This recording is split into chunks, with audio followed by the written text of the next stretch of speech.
Moral motion family, हर कहानी एक सीख।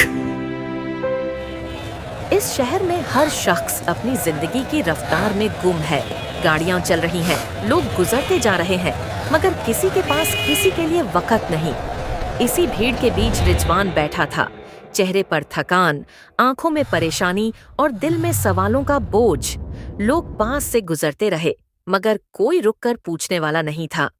फिर अयान की नजर उस पर पड़ी और उसने सिर्फ गुजरना नहीं बल्कि रुकना बेहतर समझा। वह खामोशी से उसके पास बैठ गया और रिजवान अपनी कहानी सुनाने लगा। आवाज लरजती गई, अल्फाज कम पड़ते गए और आंखों से आंसू बहने लगे।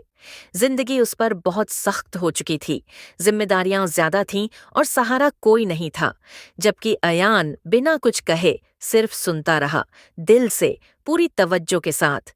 फिर अयान ने आहिस्ता से थोड़ी सी मदद की, न कोई बड़ा वादा, न कोई लंबी तसल्ली, बस इंसानियत का एहसास। और इसी एहसास ने रिजवान के दिल का बोझ हल्का कर दिया। गाड़ियां चलती रहीं और शहर अपनी रफ्तार से चलता रहा, मगर उस भीड़ में दो दिल बदल चुके थे। क्योंकि नेकी कभी छोटी नहीं होती और अल्लाह के यहाँ कोई भी अमल जाया नहीं।